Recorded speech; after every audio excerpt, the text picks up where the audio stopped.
মসজিদেরি পাশে আমার কবর দিও ভাই, মসজিদেরি পাশে আমার কবর দিও ভাই, যেন গোরে থেকেও মুয়াজ্জিনের আযান শুনতে পাই, মসজিদেরি পাশে আমার। বান্দা সারাটা জীবন আমার গোলামি করবে, আমি ছাড়া আর কারো গোলামি করবে না। আল্লাহ যত ক্ষমতা, দুনিয়ার এত ক্ষমতা যেমন কারো নাই। আল্লাহ পাক কোরআনুল কারীমের ভিতরে বান্দাদেরকে যেমন তার ক্ষমতা দেখিয়েছেন, ক্ষমতা সম্পর্কে জানিয়েছেন, আবার রব্বে কারীম কোরআনুল কারীমের ভিতরে আল্লাহ পাক দয়া আর মায়ার উদাহরণ দিয়েছেন। বান্দা বান্দা তোমরা বুঝো, বান্দা তোমরা মানো। রব্বে কারীম কোরআনুল কারীমের মধ্যে বলছেন কি, দেখো আমার ক্ষমতা। তুলিজুল লাইলা ফিন নাহারি ওয়া তুলিজুন নাহারা ফিল লাইল। সবাই বলে আল্লাহু আকবার। আল্লাহ পাক বলছেন রাত্রিকে দিনে, আবার দিনকে রাতের ভিতরে যিনি পরিণত করেন, যিনি প্রবেশ করান, তিনি আর কেউ নন, তিনি একমাত্র ওই রব আল্লাহ রাব্বুল আলামিন। আবার আল্লাহ পাক বলেন ওয়া তুখরিজুল হাইয়া মিনাল মাইয়িতি ওয়া তুখরিজুল মাইয়িতা মিনাল হাই ওয়া তারযুকু মান তাশাউ বিগাইরি হিসাব। সবাই বলি আল্লাহু আকবার। সেই রব যিনি মৃত্যুকে জীবন দিতে পারেন, আবার জীবনকে আবার মৃত্যু দিতে পারেন। আমার ভাইরা, আমার বন্ধুগণ, বান্দা তার জীবনটা একমাত্র তার রবের গোলামির জন্য, একমাত্র তার ইবাদতের জন্য কাটিয়ে দিবে, আর অন্য কারো জন্য বান্দা ইবাদত করবে। কিন্তু দুঃখ আর পরিতাপের বিষয়টা হলো, আজকে বান্দারা আল্লাহর গোলামি নাই, আল্লাহর ইবাদতটা বরঞ্চ ছেড়েই দিয়েছে। বান্দা আজকে ছুটেছে শুধু মাজারের দিকে। আছে না নাই? সবাই বলেন আছে না নাই? আছে। আমার ভাইরা, আমার বন্ধুগণ, বান্দা একমাত্র তার রবের গোলামির জন্য তার জীবনটাকে উৎসর্গ করে দিবে। আল্লাহ পাক কোরআনুল কারীমের ভিতরে সব বিষয়গুলো সুস্পষ্টভাবে বুঝিয়ে দিয়েছেন। আজকে আমাদের ঈমানটা এত দুর্বল হয়ে গেছে, রবের প্রশংসা আমাদের ভিতরে নাই। আজকে আমরা এমন জায়গায় তেল দিতে যাই, যেই জায়গায় তেল দিলে সবচেয়ে বেশি কাজ হবে, এমন কিছু মানুষ আছে না নাই? প্রশংসা তাদের করতে চায়, তাদের প্রশংসা করে ফাটিয়ে ফেলে। কিন্তু সবাই যখন বলে আমার নেতার চরিত্র ফুলের মতো পবিত্র, নামাজ পড়ে না এক ওয়াক্ত, এমন নেতা আছে না নাই? সবাই কোন আছে না নাই? আছে। আমার ভাইরা, আমার বন্ধুগণ, কষ্ট হচ্ছে না তো? বান্দা একমাত্র তার রবের গোলামি করবে, ইবাদত করবে, রবের প্রশংসা করবে, কারণ রব মায়া করে দয়া করে একজন নেতাকে বাছাই করেছেন। যেই রকম নেতা দুনিয়াতে আর কোনোদিন আসে নাই, আর আসবেও না। যিনি এসেছিলেন তারপরে আর কোনো নেতা আসবে না, তার আগেও ওই রকম কোনো নেতা আসতে পারে নাই, আল্লাহ পাক পাঠান নাই। তিনি হলেন আমার আপনার নবী সাইয়্যিদুল কাওনাইন, রাহমাতাল লিল আলামিন, বিশ্ব নবী মুহাম্মাদুর রাসূলুল্লাহ। সবাই বলি সাল্লাল্লাহু, সবাই বলি সাল্লাল্লাহু। আমার ভাইরা, আমার বন্ধুগণ, সেদিন একটা কিতাবের ভিতরে আমি দেখলাম, নবীজির জীবনী নিয়ে পড়তেছিলাম, শানের রিসালাত পড়তেছিলাম, নবীজির জীবনী নিয়ে পড়তেছিলাম। হঠাৎ করে একটা সুন্দর ওয়াকিয়া ঘটনা আমি পেয়ে গেলাম। যখন আমি পড়লাম, ঠিক আমার চোখ দিয়ে পানি বের হয়ে গেল। তো করুণ একটা ঘটনা লেখক লিখেছেন। আমার আপনার নবীজির সাহাবী, আবার মেয়ের জামাই জামাতা হযরত আলী রাদিয়াল্লাহু তাআলা আনহু, তিনি একবার মসজিদে হারাম মানে মসজিদে হারাম কাবা শরীফের পাশে গিয়ে তিনি ইবাদতে নিমগ্ন ছিলেন। হঠাৎ করে একজন ফকির সেখানে আগমন করলেন। আর সেই ফকির আগমন করে সেই জায়গায় যে সকল লোকগুলো উপস্থিত ছিল তাদের সামনে দাঁড়িয়ে গেল। দাঁড়িয়ে গিয়ে সাইল ভিক্ষা চাইলো, আমাকে যে যা পারো দাও। সেই জায়গায় কাফের বেঈমানেরা ছিল, সেই জায়গায় ছিল আবু জেহেল, উতবা, সায়বা, মুগীরা, এরা ছিল। ভিক্ষুক ডেকে বলল, আমাদেরকে কিছু দিয়ে দাও, আমাকে কিছু দিয়ে দাও, আমি বড় অসহায় একজন মানুষ। এই কথা যখনই বলেছে কাফের বেঈমানেরা তাকে তো এমন কোনো কিছু দিলই না, বরঞ্চ তাদের মনের ভিতরে শয়তান কি চাপলো। বিশেষ করে আবু জেহেলের মাথার ভিতরে কুবুদ্ধি চেপে গেল। আবু জেহেল ডেকে বলে, ও সকল নেতারা, একটা গেম খেলা যায়। কি গেম? সেই গেমটা হলো এই যে ফকির আসছে, এই ফকিরটাকে আলীর কাছে পাঠায়া দেই, কারণ আলী তো একটা ফকির, ওর কাছে টাকা পয়সা কখনোই থাকে না। এই কথা যখনই আবু জেহেল বলল, অন্য অন্য নেতারা বলল ঠিক আছে, এটা করা যায়। আলীকে তো অপমান করা হবে, কারণ কাফের মুশরিকদের সর্বোত্তম চাওয়া হলো যাতে মুসলমান বিশ্ব নবীর সাহাবায়ে কেরাম অপমানিত হোক, ঠিক কিনা? আমার ভাইরা, আমার বন্ধুগণ, এইবার যখন আবু জেহেল ফকিরটাকে বলল, তোমাকে আমরা অনেক করে দিব, কিন্তু শর্ত আছে। ওই যে কাবা শরীফের পাশে গিয়ে একটা লোক, কাবা শরীফের পাশে গিয়ে একটা লোক ইবাদত করছে, সেই লোকটার কাছে তুমি যাও, সেই লোকটার কাছে কিছু চাও। যখন বলল, সঙ্গে সঙ্গে ফকির চলে গেল। হযরত আলী রাদিয়াল্লাহু তাআলা আনহুর কাছে যখনই গেলেন, ফকির গিয়ে বললেন, আমাকে কিছু দিয়ে দেন। হযরত আলী এবার চিন্তা করলেন, আবু জেহেল চায় না, যে আবু জেহেল চায় আমি অপমানিত হই, কারণ আমি অপমানিত হওয়া মানে বিশ্ব নবীর অপমান, এইটা আলী বুঝতে পারছে। হযরত আলী রাদিয়াল্লাহু তাআলা আনহু এইবার ডেকে বলল, ভিক্ষুক, তোমাকে নিশ্চয়ই ওই সামনের লোকগুলো পাঠিয়ে দিয়েছে। হ্যাঁ, লোকগুলো পাঠিয়ে দিয়েছে। হযরত আলী রাদিয়াল্লাহু তাআলা আনহু বললেন, ঠিক আছে, তুমি হাতটা পাতো। যখন হাতটা পাতলেন, হযরত আলী রাদিয়াল্লাহু তাআলা আনহু একটা ফু দিলেন। দেওয়া মাত্রই হযরত আলী রাদিয়াল্লাহু তাআলা আনহু যখনই ফু দিলেন, দেওয়ার পর বললেন, তোমার হাতটা চাপিয়ে ফেলো। মুঠটা যখন চাপিয়ে ফেলছেন, এইবার ওই ভিক্ষুক সামনের দিকে অগ্রসর হলেন। যখন আবু জেহেলের কাছে আসলেন, আবু জেহেল ডেকে বলছে, হে ভিক্ষুক, তোমাকে আলী কি দিল? ভিক্ষুক ডেকে বলল, আমাকে কি দিয়েছে দেখতে চান? বলল, হ্যাঁ দেখতে চাই। হাতটা যখনই খুললেন, ভিক্ষুকও জানতেন না এমন চমক সে পাবে। যখনই হাত খুলেছেন, দেখতে পারলেন হাতের ভিতরে একটা মুক্তার দানা রয়েছে। মুক্তার দানা এমন উজ্জ্বল হচ্ছে, সেই জায়গাটা পুরো আলোকিত করে ফেলেছে। জোরে কান সুবহানাল্লাহ। চলতা হুমি বিকাফিল ওয়ালো रुको जरा, चलता हूँ मैं बिकाफिल वालो, रुको जरा, मिलने तो बस मुझे भी, मिलने तो बस मुझे भी इजाजत रसूल की, आहा जन्नत में लेके जाएगी चाहत रसूल की, जन्नत में लेके जाएगी, जन्नत में लेके जाएगी चाहत रसूल की, आहा जन्नत में लेके जाएगी चाहत रसूल की। সবাই বলি আল্লাহু আকবার।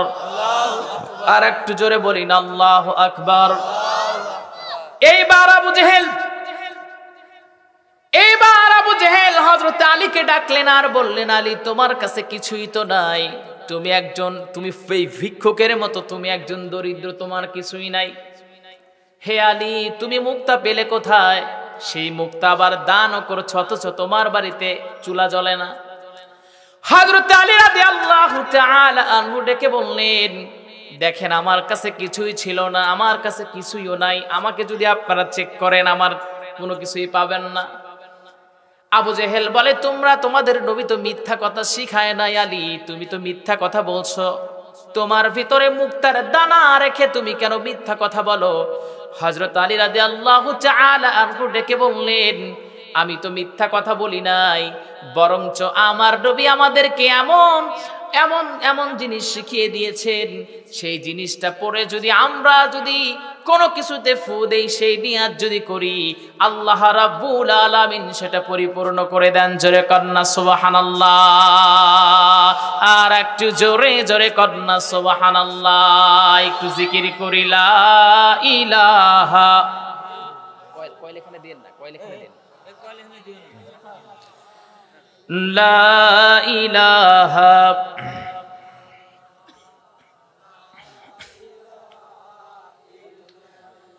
লা ইলাহা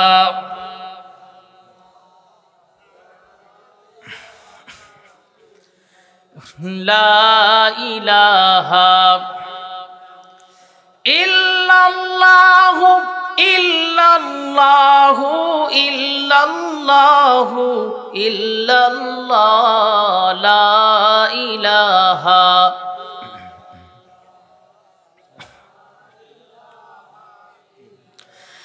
লা ইলাহা ইল্লাল্লাহু মুহাম্মাদুর রাসূলুল্লাহ। সবাই বলি সাল্লাল্লাহু, আর একটু জোরে বলি সাল্লাল্লাহু।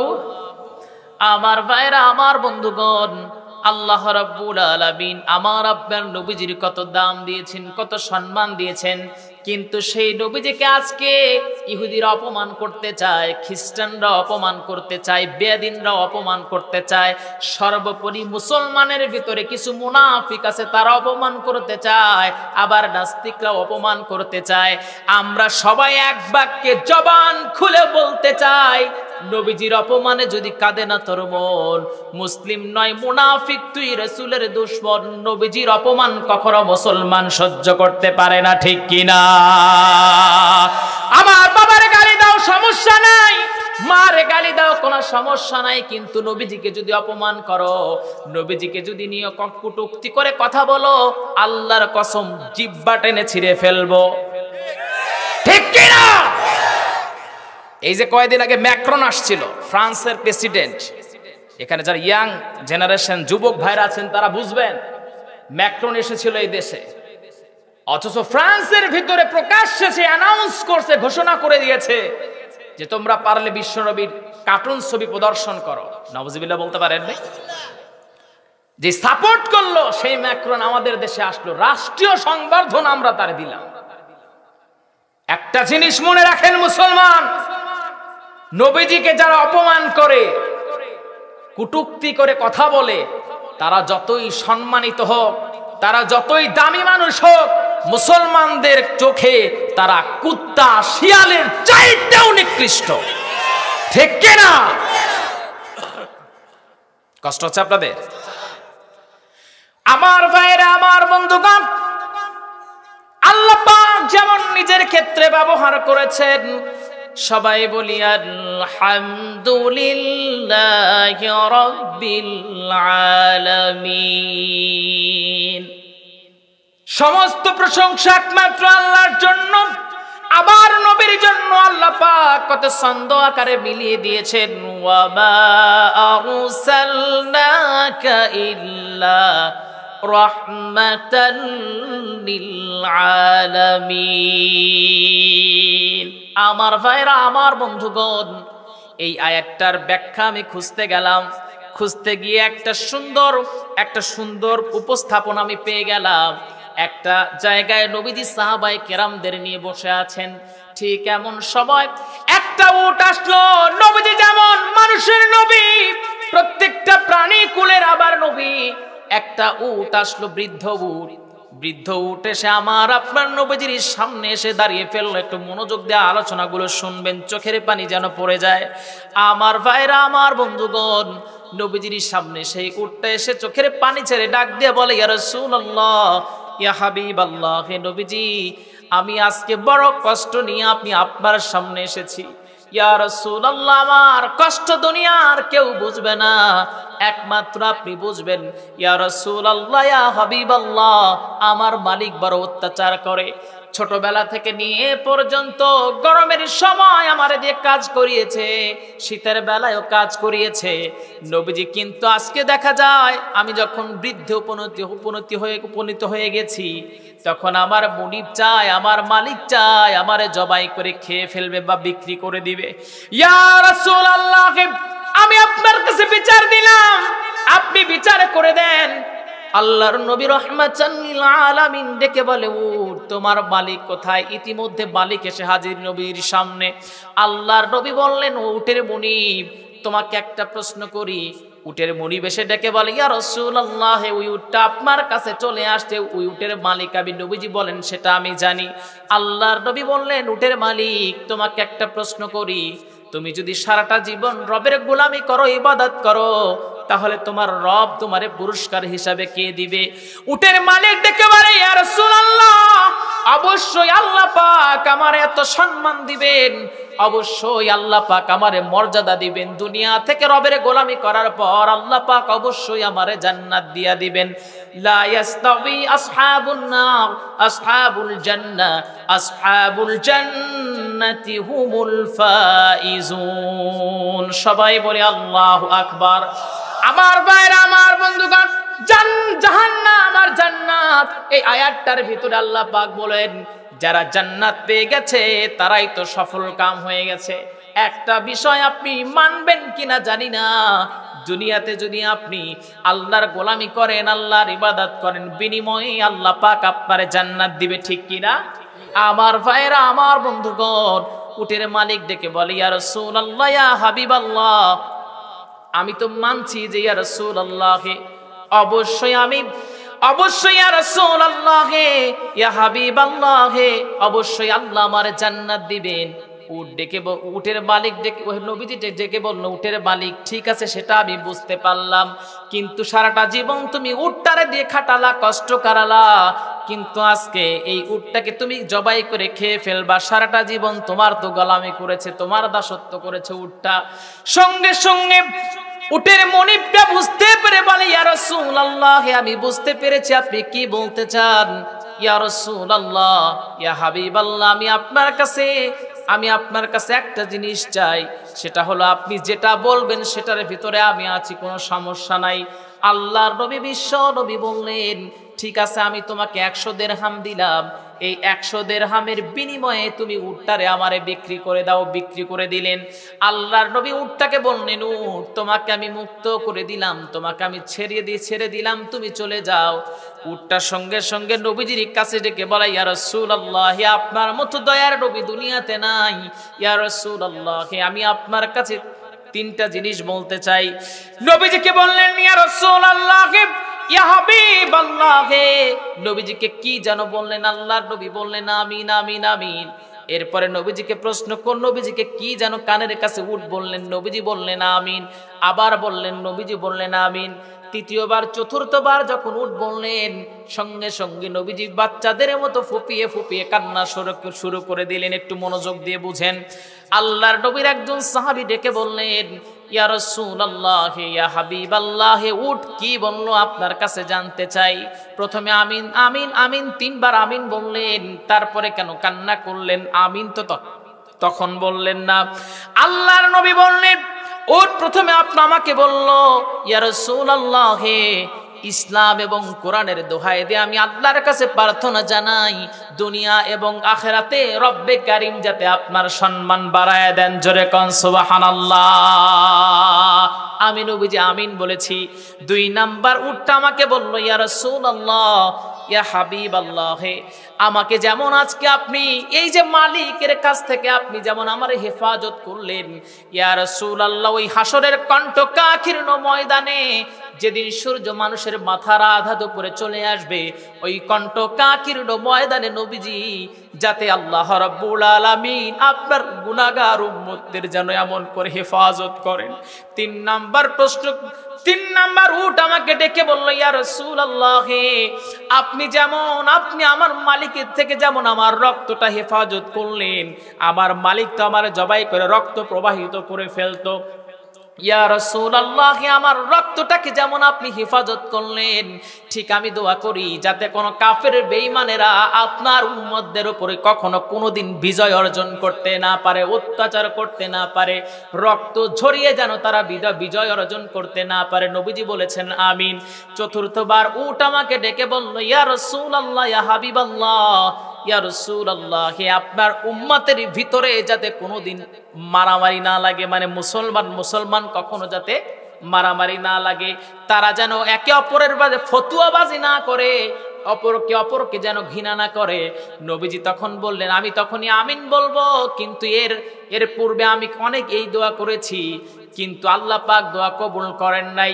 এখন এই মুহূর্তে আমি যখনই আমিন বলবো, জিবরিল আলাইহিস সালাতু ওয়াস সালাম বললেন, ইয়া রাসূলুল্লাহ, এই দোয়া করবেন না, এই দোয়া আল্লাহ কবুল করবেন না।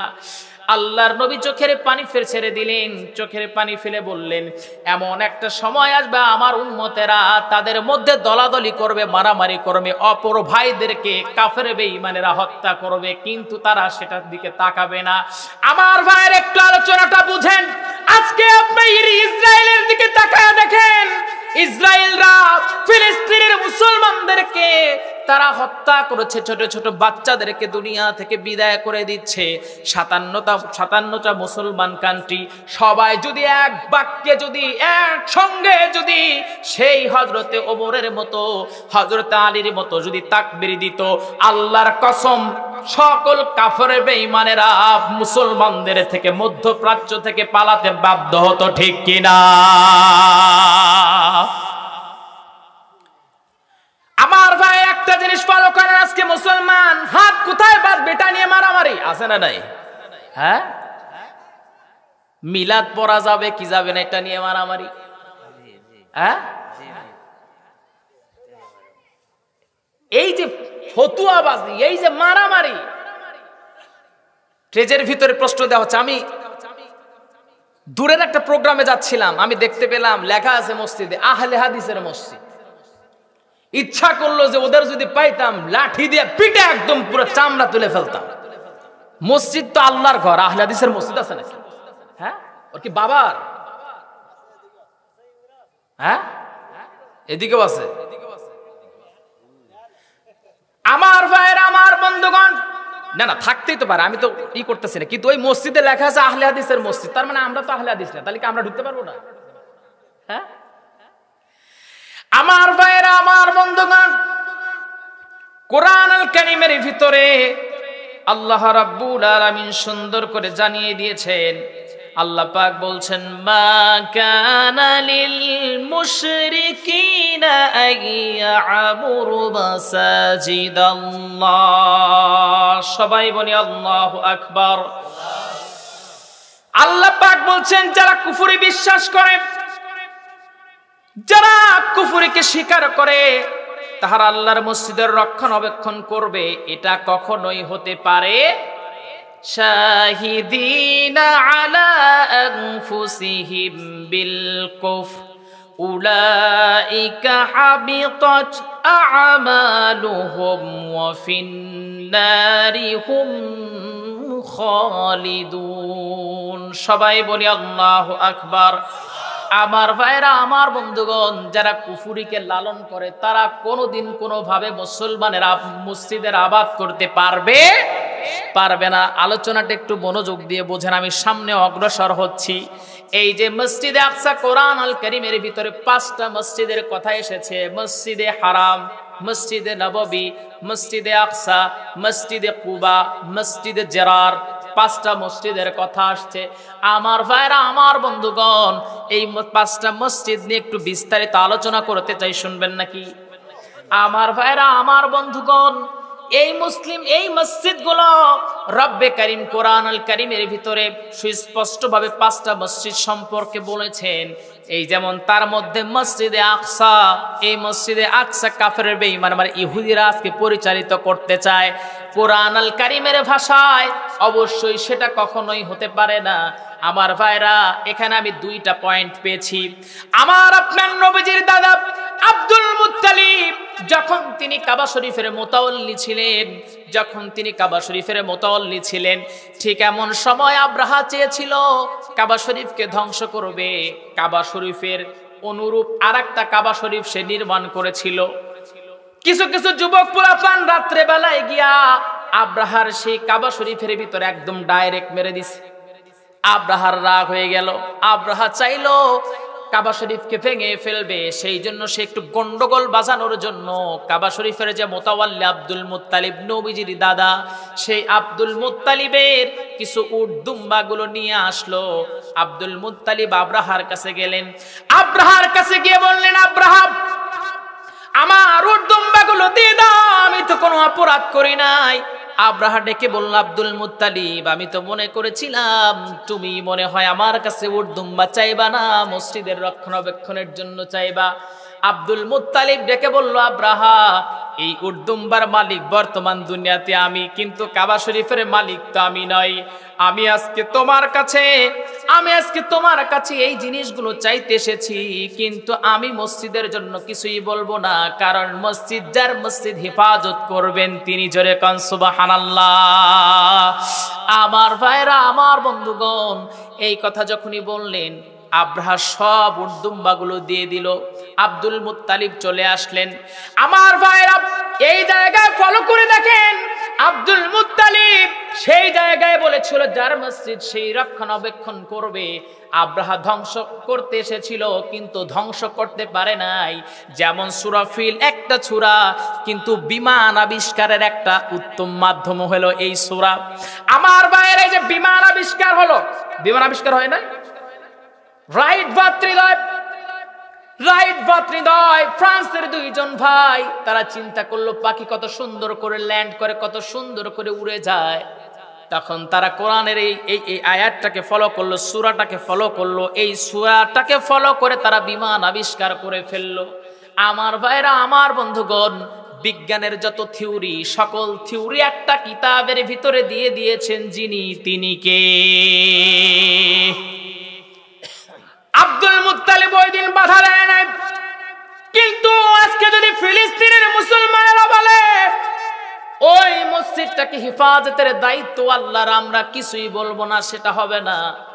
আমার ভাইরা, আমার বন্ধুগণ, বাঁচার জন্য মিথ্যা বলা কিন্তু জায়েজ আছে, কিন্তু যে বাঁচতে চায় না, আল্লাহর সান্নিধ্য চায়, বুঝা লাগবে সেই মানুষটার তাকওয়া দুনিয়ার সবার চাইতে বেশি, ঠিক কিনা? তারা জীবন দেয় কিন্তু মসজিদে আকসাকে ছাড়ে না। আর আমরা বিশ্বের মুসলমানেরা ক্ষমতায় থাকার জন্য আজকে কত বাহানা করতেছি। 57টা মুসলিম কান্ট্রির ভিতরে সৌদি আরব, বাহরাইন, মরক্কো, 3টা রাষ্ট্র একত্রিত হয় নাই, সাথে মিশরও আছে। এরা চায় একত্রিত যদি মুসলমানদের সঙ্গে হই, আমেরিকা আমাদের ক্ষমতা থেকে একদম টেনা নামাবে। আমার ভাইরা, আমার বন্ধুগণ, কিন্তু ফিলিস্তিনের সবার কথা হলো আমাদের জীবনটা চলে যাক, কিন্তু আমরা মসজিদ ছাড়বো না। মুসলিম শরীফের হাদিসের ভিতরে আসছে, আল্লাহর নবী বলেন এমন শেষ জামানায় এমন একটা দল পাওয়া যাবে, যেই দলের মানুষেরা তারা থাকবে আল্লাহর উপরে অটুট থাকবে। তাদেরকে যদি দেখতে চাও মসজিদে আকসার আশেপাশেই তোমরা তাদেরকে পেয়ে যাবে। আমার ভাইরা, আমার বন্ধুগণ, মেইন পয়েন্টে আসি। আল্লাহ পাক বলছেন, ইন্নামা ইয়ামুরু মাসাজিদাল্লাহি মান আমানা বিল্লাহি ওয়াল ইয়াউমিল আখির ওয়া আকামাস সালাতা ওয়া আতাজ যাকাতা ওয়া লাম ইয়াখশা ইল্লাল্লাহ। সবাই বলি আল্লাহু আকবার। আল্লাহ পাক এই জায়গায় বলছেন মসজিদের রক্ষণাবেক্ষণ করবে কারা? এই জন্য আল্লাহ পাক কেন বললেন দেখেন, একটু মিলান। আমি সাতক্ষীরাতে গেলাম প্রোগ্রামে গিয়া ওই রকম আপনাদের মতো মসজিদের একটা জলসা। এখন সভাপতির দিকে তাকায়া দেখি সভাপতির নাম হলো শ্রী শ্রী গোপেন শাহ। বুঝেন নাই? আমি তখন বললাম ভাই সভাপতি সাহেবকে আসে? কয় হুজুর আসে না, উনি ব্যস্ত মানুষ তো। তখন আমি সূরা তওবা 18 নম্বর আয়াত নিয়ে আলোচনা শুরু করলাম। আর প্রথমেই আল্লাহ পাক বলছেন ইন্নামা ইয়া'মুরু মাসাজিদাল্লাহি মান আমানা বিল্লাহ, মসজিদের রক্ষণাবেক্ষণ করবে তারাই যাদের ভিতরে কয়েকটা গুণ পাওয়া যাবে। 1 নম্বর গুণ হলো ঈমান আনবে আল্লাহর প্রতি। জোরে কন্না সুবহানাল্লাহ। কারণ যে আল্লাহর প্রতি ঈমান আনবে তার ভিতরে দ্বীনের জ্ঞান আছে নাকি নাই? আর যার ভিতরে দ্বীনের জ্ঞান আছে সে অবশ্যই শ্রেষ্ঠ মানুষ। হতে পারেন আপনি একজন কালো, হতে পারে দেখতে আপনি খাটো, হতে পারে আপনার নাক চাপটা, দুনিয়ার কেউ আপনারে পছন্দ করবে না, কিন্তু একমাত্র যিনি আপনারে পছন্দ করবেন তিনি কে? বডি ফিটনেস সুন্দর, দেখতে হ্যান্ডসাম, রাজপুত্রের মতো, কিন্তু দিন নাই, ওরা কি মানুষ বলা যায়? উলাইকা কাল আনআমি বাল হুম আদাল উলাইকা হুমুল গাফিলুন। সবাই বলে আল্লাহু আকবার। এই ধরনের মানুষদেরকে আল্লাহর ভাষায় বলেন তারা হলো চার পায়া জন্তুর মতো নিকৃষ্ট। যেরকম নাউজুবিল্লাহ। আমার ভাইরা, আমার বন্ধুগণ, একটা জিনিস ফলো করেন, মসজিদের রক্ষণাবেক্ষণ করবে হলো যারা ঈমান এনেছে। কার প্রতি? সবাই বলেন কার প্রতি? আল্লাহর প্রতি।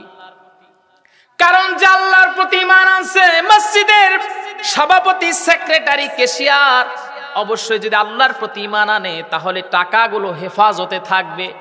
কিন্তু দুঃখ আর পরিতাপের বিষয় হলো জীবনে প্রথম, কথাটা বুঝেন, জীবনে প্রথম আমি একটা মসজিদে ইন্টারভিউ দেওয়ার জন্য গেলাম গুলিস্তান ঢাকা। গুলিস্তান ঢাকাতে গেলাম, খাদেম আমাকে ডেকে বলে হুজুর আপনার যে বডি ফিটনেস, ঢাকার ভিতরে বডি ফিটনেস, চেহারা, কণ্ঠ সব থাকলে হয়ে যায়, আপনার মনে হয় হয়ে যাবে?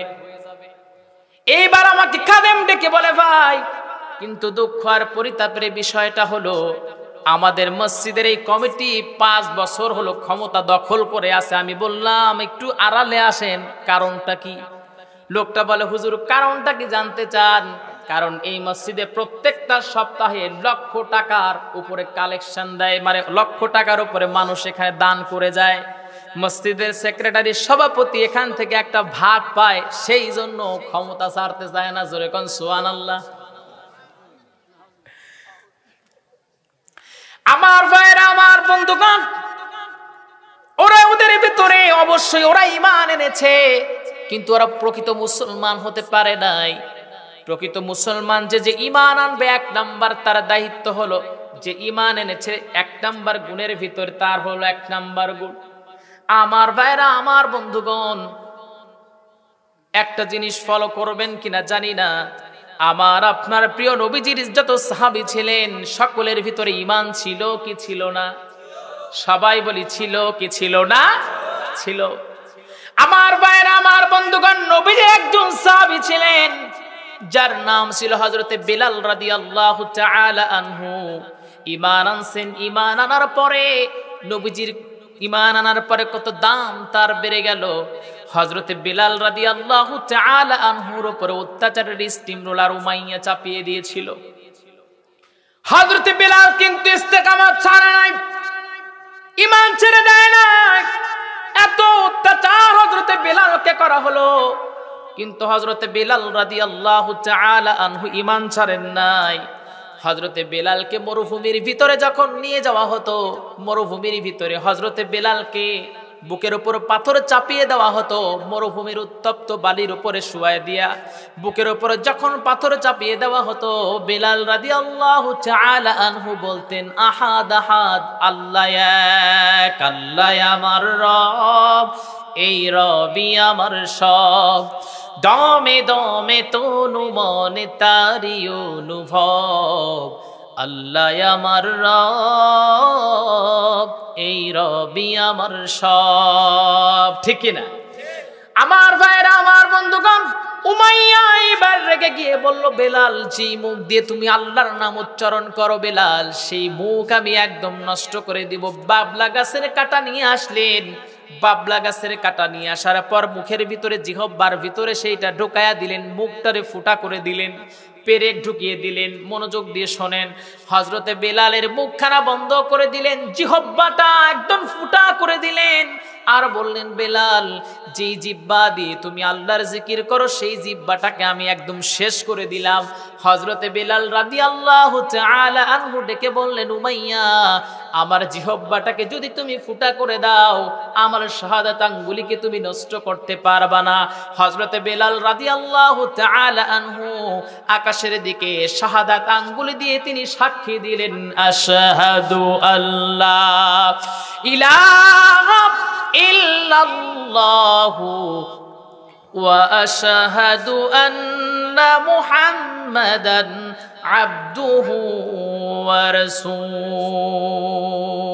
লা ইলাহা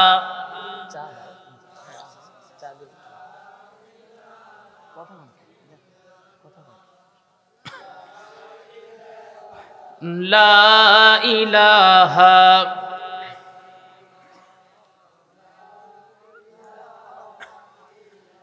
লা ইলাহা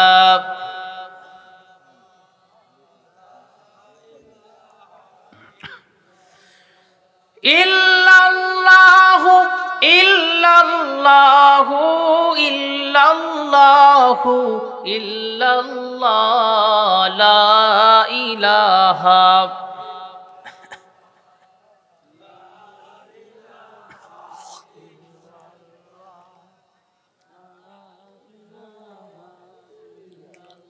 আপনাদের খারাপ লাগতেছে নাকি? বিরক্ত লাগতেছে? জিকির করতে সমস্যা আছে? এটা জিকির করি, লা ইলাহা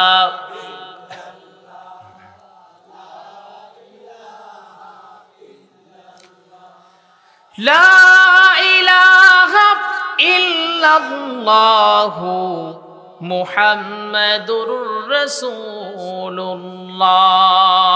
সবাই বলি সাল্লাল্লাহু, আর একটু জোরে বলি সাল্লাল্লাহু। আমার ভাইরা, আমার বন্ধুগণ, হযরতে বেলাল রাদিয়াল্লাহু তাআলা আনহুর উপর অত্যাচারের স্টিম রোলার চালিয়ে দেওয়া হলো, তবু হযরতে বেলাল কালেমা ছাড়লেন না। কেমন ঈমান হযরতে বেলাল এনেছিলেন! আমার ভাইরা, আমার নবীজি বললেন, আবু বকর, একটু তুমি আমার বেলালকে মুক্ত করে নিয়ে আসো। আমার বেলালকে একটু যদি মুক্ত করে নিয়ে আসো, তাহলে আমি মনের ভিতরে শান্তি পাবো। হযরত আবু বকর রাদিয়াল্লাহু তাআলা আনহু বললেন, ও নবীজি, আমার জীবনের বিনিময়েও যদি হয়, হযরতে বেলালকে আমি ওই উমাইয়ার হাত থেকে মুক্তি দান করব, ইয়া রাসূলুল্লাহ। আবু বকর রাদিয়াল্লাহু তাআলা আনহু অফার দিলেন, উমাইয়া, বেলালকে মুক্ত করে দাও, আমি 4-5 জন দাসের যত টাকা লাগে সব টাকা দিব।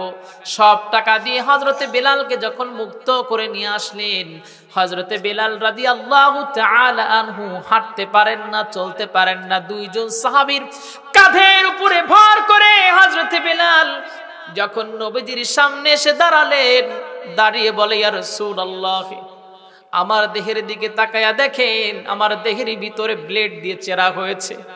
ইয়া রাসূলুল্লাহ, রক্ত খনন অনেক হয়েছে, আমি সহ্য করতে পারি নাই। নবীজি আমাকে যদি মেরেও ফেলে দিত, উমাইয়া আমার রবের উপর থেকে ইস্তেকামাত আমার সরাতে পারতো না। ইয়া রাসূলুল্লাহ, আমি আপনার সামনে হাজির হলাম, কিন্তু নবীজি আমি আপনারে ধরবো এমন কোন শক্তি আমি বেলালের দেহে নাই। আল্লাহর নবী বললেন, বেলাল। নবীজি জড়িয়ে ধরলেন আর বললেন, বেলাল, তোমার মতো গোলামজাদা গোলামের রক্ত যে আরবের ময়দানে স্পর্শ করেছে বেলাল, অবশ্যই এই জমিনের ভিতরে আল্লাহ রাব্বুল আলামিন ইসলামের পতাকা উড়াইয়া দিবেন। জোরে কন্না সুবহানাল্লাহ। আমার ভাইরা, আমার বন্ধুগণ, আমি বেলালের জীবনটা বলছি, আপনারা অনেকেই বেলাল, হযরতে বেলালের জীবনীটা জানেন, কিন্তু এখানে 2টা নতুন পয়েন্ট আমি আলোচনা করব, অনেকেই শুনেন নাই।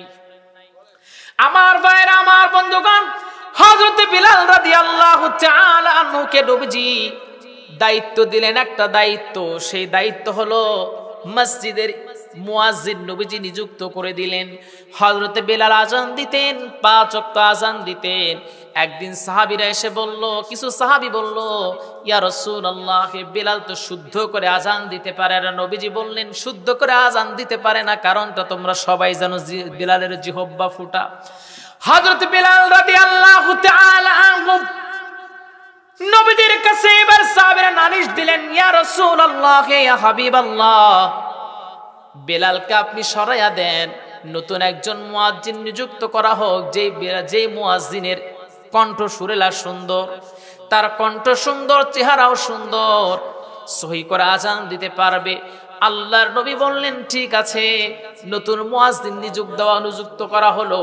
পরের দিন ফজরের সময় আল্লাহর নবী, বিশ্ব নবী বললেন, ও বেলাল, আজ থেকে আর তোমার আজান দেওয়ার প্রয়োজন নাই রে বেলাল, আজান আর দেওয়ার কোনো দরকার নাই। হযরত বেলাল রাদিয়াল্লাহু তাআলা আনহু ডেকে বলেন, নবীজি, আমাকে আপনি আপনার মসজিদ থেকে বের করে চাকরিচ্যুত করলেন। হযরত বেলাল রাদিয়াল্লাহু তাআলা আনহু চলে গেলেন, একজনের কাছে গিয়ে রাতের বেলায় বিচার জানালেন। তাহাজ্জুদের নামাজে হযরত বেলাল দাঁড়ালেন, চোখের পানি ফেলে ফেলে হযরত বেলাল রাদিয়াল্লাহু তাআলা আনহু আল্লাহর কাছে বিচার জানালেন। আল্লাহর কাছে বিচার জানালেন আর বললেন, আল্লাহ, আমারে দেখতে তুমি কালো বানিয়েছো, আমাকে সুন্দর বানাও নাই, এই জন্য কোনো কষ্ট নাই। আমাকে তুমি লম্বা করো নাই, এই জন্য কষ্ট নাই। আমাকে তুমি কালো করে বানিয়েছো, এই জন্য কোনো কষ্ট নাই। আয় আল্লাহ, কিন্তু আমি তোমার কাছে ফরিয়াদ জানাই, নবীজি মসজিদ থেকে আমাকে বের করে দিয়েছে, বিচার চাই।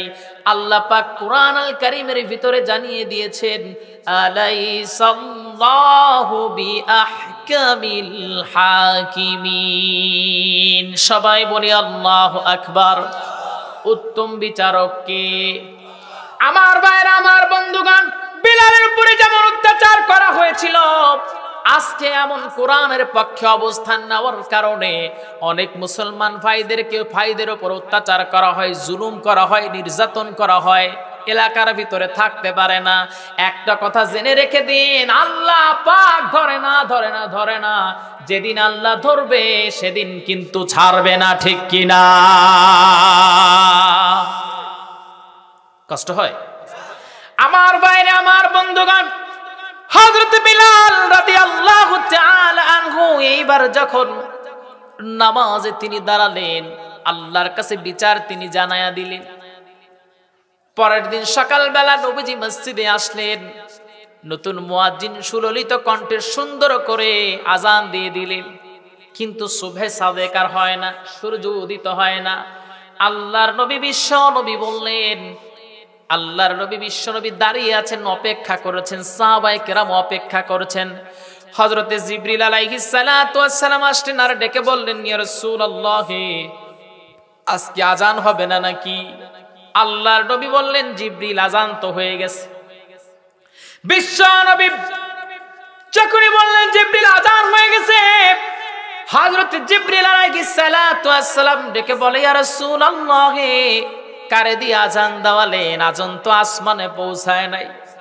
কই হাফসির কালো বেলাল যখন আজান দেয়, আসমানের ফেরেশতারা বেলালের আজান শুনে আল্লাহরে সিজদা দেয়।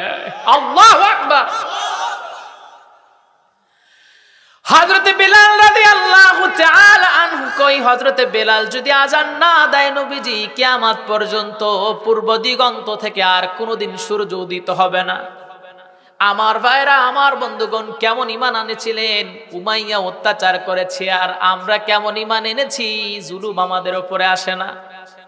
যখন আমরা প্রোগ্রামে যাই, অনেকেই কানের কাছে বলে, হুজুর হক কথা বলবেন না। আমি চিন্তা করি ওদের আবার ঈমানটা কত লো কোয়ালিটির ঈমান।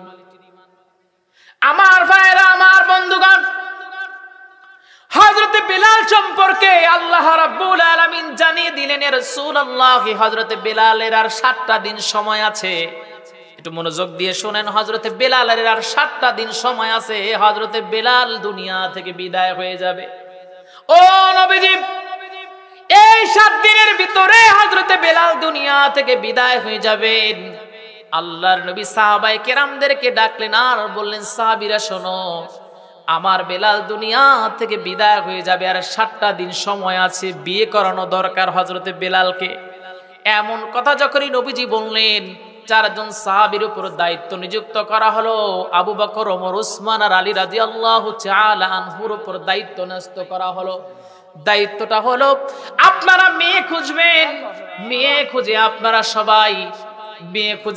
সবাই হযরতে বেলালের বিবাহের ব্যবস্থা করবেন। নবীজি যখন দায়িত্ব দিয়ে দিলেন, একটু জিকির করি লা ইলাহা। স্টেজের উপরে কথা বললে মাছ করতে পারবো না, প্রথম থেকে শুরু করছি। আচ্ছা ঠিক আছে, কথা বললে কথা বলা যায়।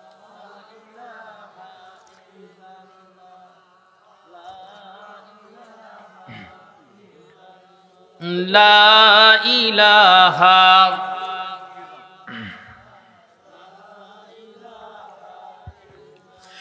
লা ইলাহা ইল্লাল্লাহু মুহাম্মাদুর রাসূলুল্লাহ। সবাই বলি সাল্লাল্লাহু। আল্লাহর নবী যখন হযরতে আবু বকর, ওসমান আর আলী যে জানায়া দিলেন বেলালের জন্য মেয়ে খুঁজে নিয়ে আসো, সাহাবীরা পাগল পারা হয়ে খুঁজতে লাগলেন। মদিনার সকল সাহাবীর কাছে গেলেন, যাদের সুন্দর সুন্দর কন্যা আছে তাদের কাছে অফার যখনই জানিয়ে দিলেন, সব সাহাবীরা রাজি হয়ে যায়। বেলাল যদিও কালো, কিন্তু বেলালের মতো ঈমান অন্য কোন সাহাবী, অনেক সাহাবীরই নাই। বেলালের মতো এত দামি সাহাবী আর নাই। আমার মেয়েটা বেলালের সঙ্গে বিবাহ দিতে রাজি। কিন্তু যখন সাহাবীরা বলে বেলালের আর 7 দিন সময় আছে, বেলাল 7 দিন পর মারা যাবে, সঙ্গে সঙ্গে আর কেউ রাজি হয় না। হযরতে বেলাল রাদিয়াল্লাহু তাআলা আনহু এদিকে অন্যান্য সাহাবীরাও খোঁজার জন্য পাগল হয়ে গেলেন, না কোথাও খুঁজে পায় না। এইদিকে 3 দিন অতিবাহিত হয়ে গেল। 3 দিন অতিবাহিত হয়ে যাবার পর হযরতে বেলাল রাদিয়াল্লাহু তাআলা আনহু তার জন্য সাহাবীরা হন্যে হয়ে খুঁজছেন, কোথায় সুন্দর মেয়ে পাওয়া যাবে, বেলালের জন্য বিবাহের ব্যবস্থা করতে হবে। হযরত আলী রাদিয়াল্লাহু তাআলা আনহু তিনি পাগল পারা হয়ে গেলেন। আহারে, নবীজি আমাদের আদেশ করলেন বেলালের মেয়ে খোঁজার জন্য, কিন্তু আজকে 3 দিন অতিবাহিত হয়ে গেল, সুন্দর মেয়ে বেলালের জন্য পেলাম না। হযরত আলী নিজেকে ছোট মনে করলেন, নবীজির ইচ্ছা যদি আমি পূরণ করতে না পারি নবীজি কষ্ট পাবেন। হযরত আলী রাদিয়াল্লাহু তাআলা আনহু এইবার কি করলেন, তারা খুঁজতে খুঁজতে একটা জঙ্গলের ভিতরে চলে এসেছেন। ঠিক দেখছেন একজন সাহাবী, নবীজির প্রিয় সাহাবী, তার নাম হলো হযরত আব্দুর রহমান রাদিয়াল্লাহু তাআলা আনহু। তিনি কাটতেছেন। আল্লাহর নবীর এই 4 জন সাহাবীর ভিতরে হযরত আলী রাদিয়াল্লাহু তাআলা আনহু এসে তাকে সালাম দিলেন। সালাম দেওয়ার পর তিনারা ডেকে বললেন, ভাই আপনাকে তো মাঝে মাঝে নবীজির কাছে দেখি, আবার এখন তো বেশিরভাগ সময় দেখি না। হযরতে আব্দুর রহমান রাদিয়াল্লাহু তাআলা আনহু বললেন, ও নবীর প্রিয় 4 জন সাহাবী, আপনারা দেখতে পারেন না তার 1 নাম্বার কারণ হলো আমার পরিবারে আমার একটাই শুধু মেয়ে, পরিবার আর কেউ নাই।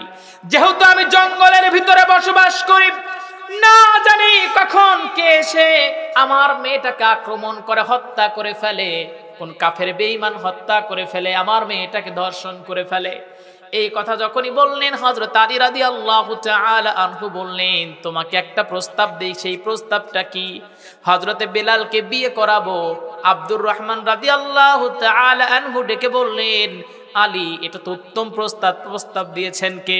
দুনিয়ার কেউ প্রস্তাব দেয় না, একমাত্র যিনি প্রস্তাব দিয়েছেন সাইয়্যিদুল কাওনাইন রাহমাতাল লিল আলামিন বিশ্বনবী মুহাম্মদুর রাসূলুল্লাহ তোমার মেয়ের জন্য আমাদের সবাইকে ঘটক করে পাঠিয়েছেন। জোরে কান সুবহানাল্লাহ। আমার ভাইরা, আমার বন্ধুগণ, হযরত বেলালের জন্য যখন তারা প্রস্তাব দিলেন, হযরত আব্দুর রহমান রাদিয়াল্লাহু তাআলা আনহু এবার ডেকে বলে, ও নবীর সাহাবীরা, এর চেয়ে উত্তম প্রস্তাব আর হতে পারে না। আমরা সবাই রাজি আছি, আমি আব্দুর রহমান রাজি আছি। তোমরা বিবাহের ব্যবস্থা করো। এই সময় একজন সাহাবী ডেকে বলে, ও আব্দুর রহমান, সবই তো শুনলা, রাজিও আছো, কিন্তু একটা জিনিস শোনো নাই, সেটা হলো হযরতে বেলালের হায়াত কিন্তু আছে আর 4 দিন পর হযরতে বেলাল মারা যাবে। হযরতে আব্দুর রহমান রাদিয়াল্লাহু তাআলা আনহু চোখের পানি ফেলে দিলেন, আর বেলালের মতো এত উত্তম প্রস্তাব পেলাম, কিন্তু 4 দিন পর আমার মেয়েটা আমার বিধবা হয়ে যাবে। এইবার তিনি অমত করলেন। হযরতে আব্দুর রহমান রাদিয়াল্লাহু তাআলা আনহু যখন অমত করলেন, সাহাবীরা বুঝতে পারলেন এখানেও হবে না, তারা রওনা দিয়ে দিলেন না, বিবাহ করানো হলো না, রওনা তারা দিয়ে দিলেন। ঠিক এমন সময় আব্দুর রহমান রাদিয়াল্লাহু তাআলা আনহুর কন্যা তিনি আসলেন আর বললেন, বাবা, ওই নবীর 4 জন সাহাবী তারা কি বললো আপনার কাছে? মারে তোমার জন্য বিবাহের ব্যবস্থা তারা করেছিল, ঘটককে প্রস্তাবকে দিয়েছিল, নবীজি প্রস্তাব দিয়েছেন। সঙ্গে সঙ্গে মেয়েটা ডেকে বলে, আব্বাজান, আপনি প্রস্তাবটা কেন রিজেক্ট করে দিলেন? ঠিক এমন সময় আব্দুর রহমান রাদিয়াল্লাহু তাআলা আনহু বললেন, সব সুন্দর আমি মেনে নিয়েছিলাম, কিন্তু 4 দিন পর বেলাল তো দুনিয়া থেকে বিদায় হয়ে যাবে। এইবার মেয়েটি ডেকে বলে, আব্বাজান, আপনি ভুল করেছেন, সারাটা জীবন সংসার করতে হবে এমনটা নয়। আমি যদি এমন স্বামী আমাকে যদি সব দেখে বিবাহ দিলেন, কিন্তু সেই স্বামীটা ভালো না, সেই স্বামীটার সঙ্গে আমার চললো না, তাহলে কি হবে? নবীজির প্রিয় সাহাবী চায় হযরতে বেলালের সঙ্গে বিয়ে হবে। এই 4 দিনের ভিতরে বাবা, আল্লাহকে তো আর দুনিয়ার কিছু পাই আর না পাই, আমরা তো আল্লাহকে হাত করতে পারবো। জোরে কন্যা সুবহানাল্লাহ। আমার ভাইরা, আমার বন্ধুগণ, হযরতে বেলাল রাদিয়াল্লাহু তাআলা আনহুর প্রস্তাবের জন্য মেয়েটাই রাজি হয়ে গেলেন, প্রস্তাবে মেয়েটাই রাজি হয়ে গেলেন। আল্লাহর নবীর কাছে যখন বিবাহের অফার চলে গেল, ইয়া রাসূলুল্লাহ, আমি আব্দুর রহমান রাদিয়াল্লাহু তাআলা আনহু রাজি আছি, আমার মেয়েটাও রাজি। নবীজি বললেন, বেলাল কিন্তু বাঁচবে 4 দিন। আব্দুর রহমান রাদিয়াল্লাহু তাআলা আনহু ডেকে বললেন, ইয়া রাসূলুল্লাহ, আমার মেয়েটাও রাজি, আমিও রাজি আছি। মেয়েটা এবার নবীর সামনে দাঁড়ায় বলে, নবীজি, সবই তো মেনে নিলাম, কিন্তু 2টা শর্ত আমার আছে। সেই 2টা শর্ত যদি নবীজি মেনে নেয়, আমি বেলালরে বিয়ে করব। আল্লাহর নবী বললেন, ও মেয়ে, তুমি বলো কি এমন আর যে তোমার কি চাওয়া তোমার আছে, কি এমন 2টা শর্ত? মেয়েটা ডেকে বলল, ইয়া রাসূলুল্লাহ, আমার স্বামী বেলাল 4 দিন পর যখন নবীজি দুনিয়া থেকে বিদায় হয়ে যাবেন, আমি আপনার দাসী হয়ে আমি আপনার সঙ্গে থাকবো। ইয়া রাসূলুল্লাহ, সারাটা জীবন আমি আপনার গোলামি করে কাটায়া দিতে চাই। ইয়া রাসূলুল্লাহ, আমি আপনার খেদমত করতে চাই। নবীজি, আমি আপনার জুতাটা আগায়া দিতে চাই, আমি আপনার ওযুর পানিটা আগায়া দিতে চাই। ইয়া রাসূলুল্লাহ, আমি আমার সারাটা জীবন আমি আপনার গোলামি করে কাটায়া দিতে চাই। ইয়া রাসূলুল্লাহ। আমার ভাইরা, আমার বন্ধুগণ, যারা মদিনায় গিয়েছেন হজ করার জন্য তারাই বুঝবেন নবীজির প্রেমে পাগল যারা আশিক, তারাই কেবলই বুঝবেন নবীজি কি জিনিস। আমার ভাইরা, আমার বন্ধুগণ, আল্লাহর নবী বলেন, মান সাল্লা আলাইয়া ওয়াহিদান সাল্লাল্লাহু আলাইহি বিহা আশরান, যারা আমার উপর একবার দরুদ পড়বে, আল্লাহ রাব্বুল আলামিন 10 বার তাদের উপর রহমত নাজিল করবে। জোরে কোন সুবহানাল্লাহ। আল্লাহ রাব্বুল আলামিন কোরআনুল কারীমের মধ্যে বলেন, ইন্নাল্লাহা ওয়া মালাইকাতাহু ইউসাল্লুনা আলান নবী ইয়া আইয়ুহাল্লাযীনা আমানু সাল্লু আলাইহি ওয়া সাল্লিমু তাসলিমা। সবাই বলি আল্লাহু আকবার। আল্লাহ পাক বলেন, ইন্নাল্লাহা ওয়া মালাইকাতাহু ইউসাল্লুনা আলান নবী, আমার নবীর উপরে ফেরেশতারা দরুদ পড়ে, আমি রব্বে কারীম নবীজির উপর দরুদ পড়ি। জোরে কন্না সুবহানাল্লাহ। আমার ভাইরা, আমার বন্ধুগণ, কষ্ট হচ্ছে নাকি আপনাদের? আমার ভাইরা, আমার বন্ধুগণ, হযরতে বেলাল রাদিয়াল্লাহু তাআলা আনহু বিবাহের জন্য প্রস্তুত নিয়ে নিলেন। মেয়েটা ডেকে বলল, ইয়া রাসূলুল্লাহ, প্রথম নাম্বার শর্ত হলো আমি আপনার গোলামি করতে চাই দুনিয়া থেকে আমার স্বামী চলে যাওয়ার পর। আর 2 নাম্বার শর্ত হলো আমার বাবার পূর্বে থেকে আজ পর্যন্ত যত বংশের যারা এসেছে এবং আমার বংশ থেকে আরো যারা আসবে, নবীজি আপনি জিম্মাদারি নিতে হবে, আমার একটা বংশের মানুষের যাতে আল্লাহর জাহান্নামে না যায়। আল্লাহর নবী বললেন আমি সিউরিটি দিলাম, আমি গ্যারান্টি দিলাম, সমস্যা নাই। মেয়েটার সঙ্গে হযরতে বেলাল রাদিয়াল্লাহু তাআলা আনহুর বিবাহ হয়ে গেল। আরে ভাই, সেই বিয়ের অনুষ্ঠানের ভিতরে দফ বাজানো হলো, সুন্দর সুন্দর নাতে রাসূল পরিবেশন করা হলো।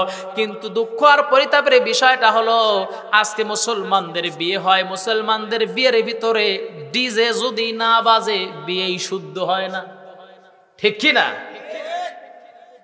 আমার ভাইরা, আমার বন্ধুগণ, বিয়ের ভিতরে যদি অশ্লীল গান বাজান, ওই বিয়েটার ভিতরে যেমন বরকত থাকে না, তার প্রমাণ যদি চান, বাংলাদেশে একটা জরিপের ভিতরে আসছে, বাংলাদেশে প্রায় 60 থেকে 70% বর্তমান যে বিয়েগুলো হচ্ছে, বিয়েগুলো সংসার টিকে না। তার 1 নম্বর কারণটা হলো বিয়ের ভিতরে আপনার ডিজে গান বাজায়, মানে বরকত নাই বিয়েতে। আর 2 নম্বর কারণ হলো স্বামীও চাকরি করে, স্ত্রীও চাকরি করে। স্ত্রী স্বামীর সময় দিতে চায়, দামই দেয় না, গুরুত্বই দেয় না। আমার ভাইয়েরা, আমার বন্ধুগণ, কষ্ট হচ্ছে আপনাদের? আমার ভাইয়েরা, আমার বন্ধুগণ, হযরত বেলাল রাদিয়াল্লাহু তাআলা আনহুর সঙ্গে যখন বিবাহ হয়ে গেল, 3 দিন অতিবাহিত হয়ে গেল, মানে আর সপ্তম দিনে হযরত বেলাল রাদিয়াল্লাহু তাআলা আনহু 7 দিনের ভিতরে কিছুই খায় নাই, কারণ মৃত্যু কখন চলে আসবে। হযরত বেলাল রাদিয়াল্লাহু তাআলা আনহুর চিন্তা হলো, সারাটা জীবন ঈমান এনেছিলাম, আল্লাহর উপর ইস্তেকামাত থেকেছিলাম, কিন্তু মৃত্যুর সময় যদি আল্লাহ পাক যদি আমার ঈমানে মৃত্যু না দেন, তাহলে বাঁচার কোনো উপায় নাই, বাঁচার কোনো কায়দা নাই। আমার ভাইরা, আমার বন্ধুগণ, এই জন্য আল্লাহর কাছে দোয়া করা, রব্বে কারীম আমাদের এমন মৃত্যু দান করো যে মৃত্যু হবার পর রব্বে কারীম তোমার সঙ্গে আমাদের সান্নিধ্য হয়ে যায়। মানে ঈমানে মৃত্যু আল্লাহর কাছে কামনা করার দরকার আছে নাকি নাই? সবাই বলেন, আছে নাকি নাই?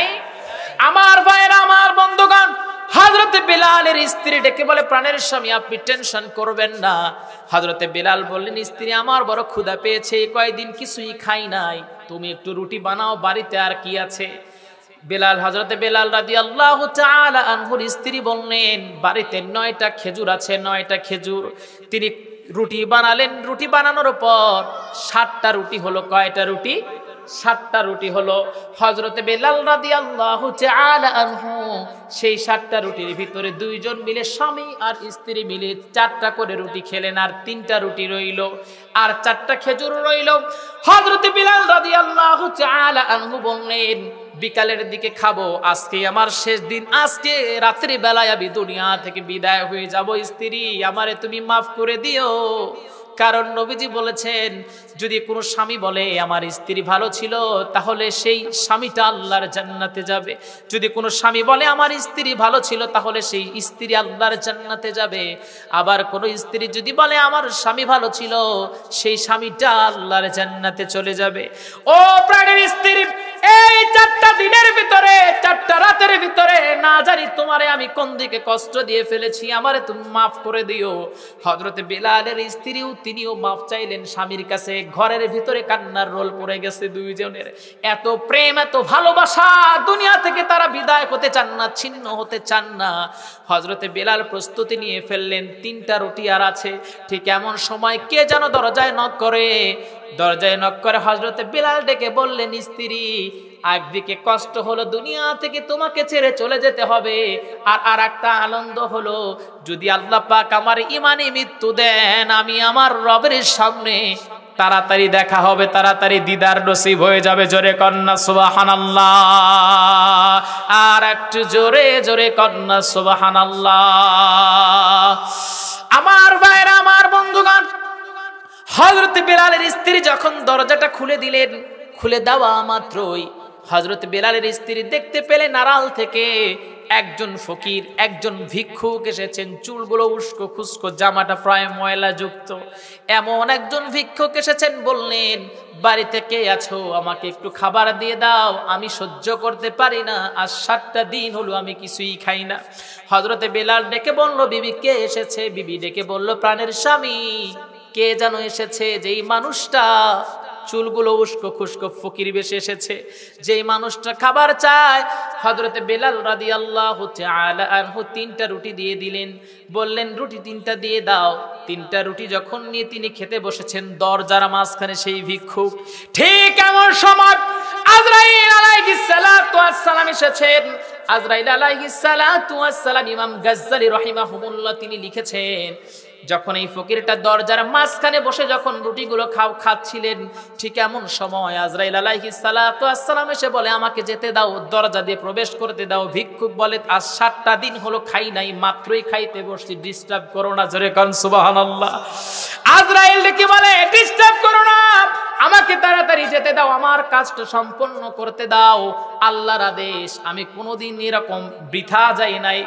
যখন আজরাইল আলাইহিস সালাতু ওয়াস সালাম বললেন, ঠিক এইবার ওই ভিক্ষুক ডেকে বলল, আমাকে ডিস্টার্ব করো না, 7 দিন হলো কিছুই খাই নাই, আমার যদি মেজাজ খারাপ হয় আজরাইল, মুসা যেমন তোমার চোখ তুলে ফেলেছিল এক থাপ্পড়ে কিন্তু তোর আমি চোখ তুলে আলাই দেব। সুবহানাল্লাহ বলতে পারেন না? আমার ভাইরা, আমার বন্ধুগণ, এখন প্রশ্ন হলো যে এই ব্যক্তিটা আবার,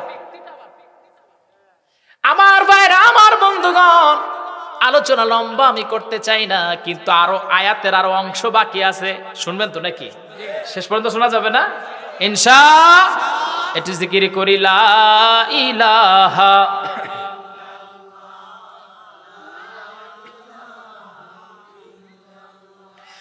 লা ইলাহা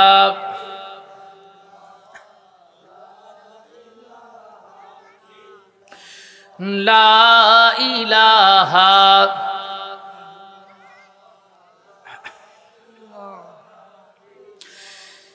ইল্লাল্লাহু ইল্লাল্লাহু ইল্লাল্লাহু ইল্লাল্লাহ লা ইলাহা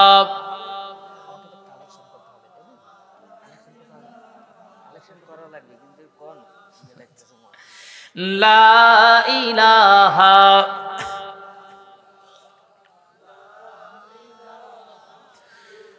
লা ইলাহা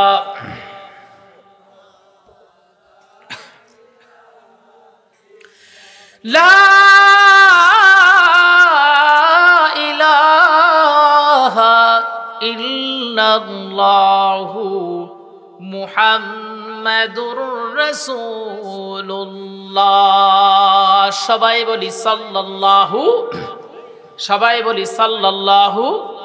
আমার ভাইরা, আমার বন্ধুগণ, এইবার আজরাইল আলাইহিস সালাতু ওয়াস সালাম ডেকে বললেন, আমাকে যেতে দাও। লোকটা এবার যেহেতু 7 দিন হলো কিছুই খায় নাই, একটা জিনিস বুঝেন, যদি আপনি একবেলা না খান, স্ত্রী যদি বেশি কথা বলে, এক থাপ্পড় দিয়ে বাপের বাড়ি পাঠাই দিব। আছে না নাই? আছে। আমার ভাইরা, আমার বন্ধুগণ, আল্লাহ পাক বলেন, ওয়া মা খালাকাতুল জিন্না ওয়াল ইনসা ইল্লা লিয়াবুদুন মা উরিদু মিনহুম মির রিজকিন ওয়া মা উরিদু আন ইউতঈমুন ইন্নাল্লাহা হুয়ার রাজ্জাকু যুল কুওয়াতিল মাতিন। সবাই বলি আল্লাহু আকবার। আল্লাহ রাব্বুল আলামিন ডেকে বলেন, আমা খালাকতুল জিন্না ওয়াল ইনসা ইল্লা লিয়াবুদুন, আমি মানুষ আর জিন জাতিকে আমার গোলামি, আমার দাসত্বের জন্য আমি আল্লাহ পাক বানিয়েছি। পরের স্টেপে, পরের আয়াত আল্লাহ পাক বলেন, এই জন্য বানাই নাই যে তোমরা আমি আল্লাহর রিজিক দিবা, বরঞ্চ আমি রব্বে কারীম তোমাদেরকে রিজিক দান করি। জোরে কোন সুবহানাল্লাহ, আর একটু জোরে জোরে কোন সুবহানাল্লাহ। আমার ভাইরা, আমার বন্ধুগণ, ভিক্ষুক 7 দিন হলো কিছুই খায় না। যখন আজরাইল আলাইহিস সালাতু ওয়াস সালাম আকাশেও যেতে পারেন, মানে আল্লাহর কাছে যেতে পারে না, আবার ঘরের ভিতরে ঢুকতে পারে না, কারণ উড়ে গেলে, আল্লাহর কাছে গেলে আল্লাহ কিন্তু সাইজ করবে, ঠিক কিনা? যে তোমারে দায়িত্ব দিয়েছি, দায়িত্ব পালন করো নাই, আবার এইদিকে ঢুকতেও পারে না।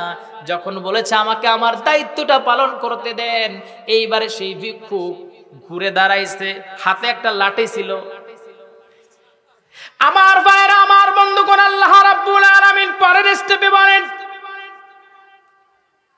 প্রথম স্টেপে বলেছেন মান আমানা বিল্লাহ, ঈমান আনতে হবে, ওয়াল ইয়াউমিল আখিরি, আখিরাত দিবসের উপর তোমাকে ঈমান আনতে হবে, ও আকামাস সালাত, নামাজ আদায় করতে হবে। আমার ভাইরা, আমার বন্ধুগণ, মসজিদ নির্মাণ করলেন, কিন্তু মসজিদে নামাজ আদায় করার দরকার আছে নাকি নাই? সবাই বলেন আছে নাকি নাই? আল্লাহ পাক বলেন ফাযকুরুনি আযকুরুকুম ওয়াশকুরুলি ওয়ালা তাকফুরুন। তুমি যদি আল্লাহকে স্মরণ করো, যিনি তোমাকে স্মরণ করবেন তিনি কে? আমার ভাইরা, আমার বন্ধুগণ, বান্দা যখন নামাজে দাঁড়িয়ে যায়, আল্লাহু আকবার বলে যখন বান্দা হাত বেঁধে ফেলে, আল্লাহ বান্দা যখন বলে আলহামদুলিল্লাহি রাব্বিল আলামিন, আল্লাহ পাক বলেন হামিদানি আব্দি, বান্দা কেন আমাকে ডাকছো, আমাকে কেন বলাও? আমার ভাইরা, আমার বন্ধুগণ, যখন বান্দা সূরা ফাতিহা শেষ করে যখন অন্য সূরা মিলায়, এরপরে যখন রুকু চলে যায়, রুকু থেকে যখন সিজদায় চলে যায়, আপনারা কার্পেটের উপরে সিজদা দেন অথবা মাটির উপরে সিজদা দেন, আল্লাহ পাক বলেন বান্দা কার্পেটের উপর সিজদা দাও নাই, বরঞ্চ আমি রব্বে কারীমের কুদরতি পায়ের উপরে বান্দা তুমি সিজদা দিয়েছো। জোরে কন্না সুবহানাল্লাহ, আর একটু জোরে জোরে কন্না সুবহানাল্লাহ।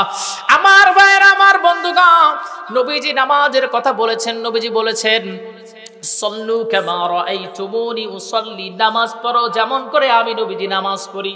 আমার ভাইরা, আমার বন্ধুগণ, এখন আমরা অনেক সময় মসজিদে গেলে দেখি অনেকে এমন করে নামাজ পড়ে, নামাজের দিকে তাকালে বড় কষ্ট হয়, যেন তাড়াতাড়ি বাড়িতে গেলে বাঁচে, এমন আছে না নাই? সবাই বলেন আছে না নাই? আমার ভাইরা, আমার বন্ধুগণ, জিবরিল আলাইহিস সালাতু ওয়াস সালাম কে আল্লাহ পাক বললেন আমার একজন বান্দাকে এই দুনিয়ার 10টা সমপরিমাণ জান্নাত আমি দান করব। সঙ্গে সঙ্গে জিবরিল আলাইহিস সালাতু ওয়াস সালাম বললেন আল্লাহ, আমি জান্নাতটা পরিদর্শন করে দেখতে চাই, এত বড় জান্নাত বান্দা দিয়ে কি করবে? জিবরিল আলাইহিস সালাতু ওয়াস সালাম যখন অনুমতি নিয়ে নিলেন, আর জান্নাতের ভিতরে যখনই তিনি প্রবেশ করলেন, বান্দা যখন একবার সুবহানাল্লাহ বলে, জান্নাতের ভিতরে একটা বিশাল বৃক্ষ রোপণ হয়ে যায়। জিবরিল আলাইহিস সালাতু ওয়াস সালাম তার শত শত ডানা দিয়ে ডানা মারেন, কিন্তু একটা জান্নাতে একটা সুবহানাল্লাহ বললে যে বৃক্ষ হয়, সেই বৃক্ষের ছায়াটা জিবরিল আলাইহিস সালাতু ওয়াস সালাম মানাতে পারলেন না।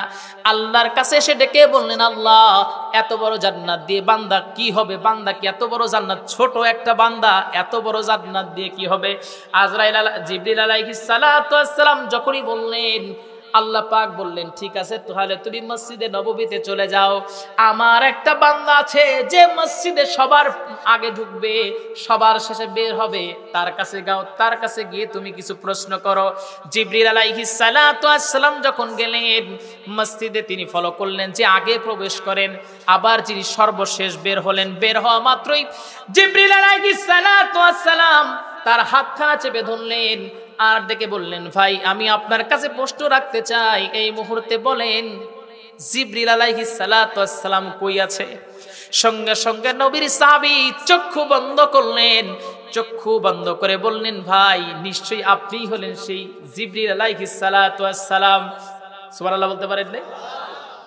এইবার জিবরিল আলাইহিস সালাতু ওয়াস সালাম ডেকে বললেন, এই সংক্ষিপ্ত সময়ের ভিতরে কে কি কোথায় কোথায় খুঁজেছেন? তিনি বললেন 7টা জাহান্নাম, 8টা জান্নাত খুঁজেছি, 7টা আসমান আমি খুঁজেছি, কোথাও আমি পাই নাই। জমিনের নিচে খুঁজেছি, কোথাও জিবরিল রে পাই নাই।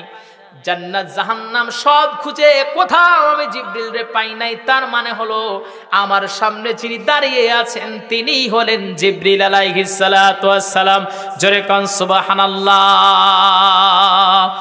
আমার ভাইরা, আমার বন্ধুগণ, তার মানে বোঝা যায় একজন মুমিন তার ক্ষমতা আল্লাহ পাক কম দিবেন নাকি বেশি দিবেন? সেই সাহাবী অন্য কোন সাহাবী নন, তিনি হলেন হযরতে আবু বকর রাদিয়াল্লাহু তাআলা আনহু। জোরে কোন সুবহানাল্লাহ।